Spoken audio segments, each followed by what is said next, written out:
আমি আজকে বানাচ্ছি হচ্ছে বুটের ডাল আর গরুর মাংস দিয়ে টিকিয়া। এখানে আমি চিলি ফ্লেক্স, আদা রসুন বাটা, কাঁচামরিচ বাটা, জয়ত্রী, জয়ফল, কিছু এলাচ, কিছু লং, এখানে 1 চামচ হলুদের গুঁড়া, 1 চামচ জিরার গুঁড়া, 2 চামচ মরিচের গুঁড়া,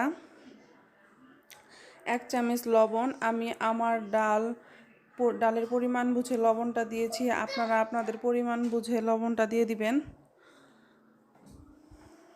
তারপর হচ্ছে সরিষার তেল, এখানে সরিষার তেল 4-5 চামচের মতো আর কি দিয়ে দিয়েছি। তারপর সামান্য পরিমাণ পানি দিয়ে এটাকে আমি চুলায় বসিয়ে সেদ্ধ করে নিব।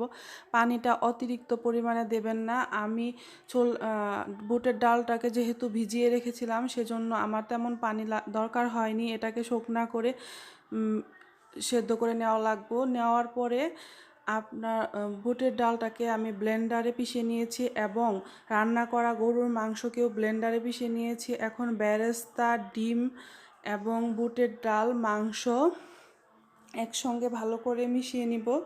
আপনারা চাইলে কেউ এর মধ্যে 3-4 চামচ কর্নফ্লাওয়ার দিয়ে দিতে পারেন, এটা মানে যা বাইন্ডিংয়ের জন্য, না দিলেও চলবে।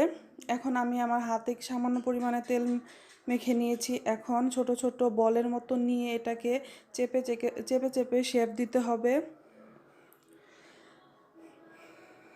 তারপর আমি এভাবে অনেকগুলো বানিয়ে ফেলছি। আর আমি যে বাটিতে রেখেছিলাম সেখানে কিছুটা কর্নফ্লাওয়ার ছিটিয়ে রেখেছিলাম, তার উপরে আমি ইয়াগুলো রেখে দিয়েছিলাম, টিকিয়াগুলো। এখন ভেজে তৈরি করে ফেলেছি, ভেজে পরিবেশনের জন্য তৈরি করে।